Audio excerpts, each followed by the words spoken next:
I've mentioned in previous videos that AutoCAD has a model tab and layout tabs that can be utilized to develop your designs within AutoCAD 2016.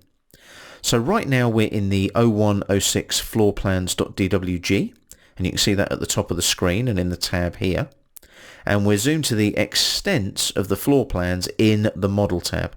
So everything here is drawn one-to-one.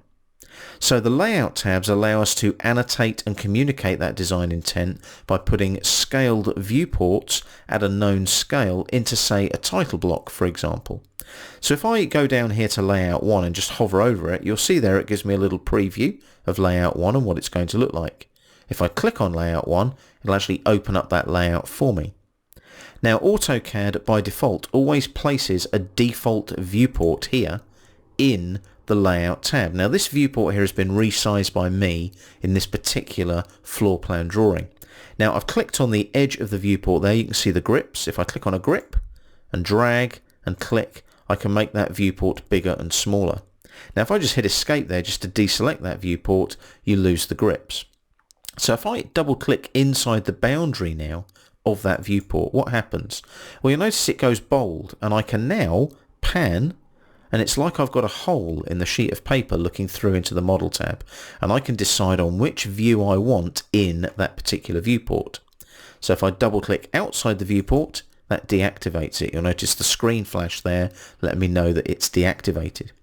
If I just click on the edge of the viewport though and come down to the status bar, it's telling me the scale, and I can adjust the scale and pick whatever scale I want. You'll see that 1:100 is ticked because that's the scale I need for this viewport. So that's how you set up a single layout. You can have multiple layouts in AutoCAD as well, and you can do that very easily coming down here. You can click on the little plus sign to add a new layout, or you can duplicate an existing layout with a known scale. So if I right click on layout 1 here, I can now do a move or copy like so, and I'm going to move to the end and I'm going to create a copy, and I'm going to click on OK. And what happens now is you can see I've got layout 1 in brackets 2 down there on the bottom left hand part of the screen. So if I click on layout 1 2, you'll see there that I've got the same layout, exactly the same viewport. Can you see that there? What I'll do is I'll make that viewport much bigger. Just drag it all the way across here like so. Different viewport entirely.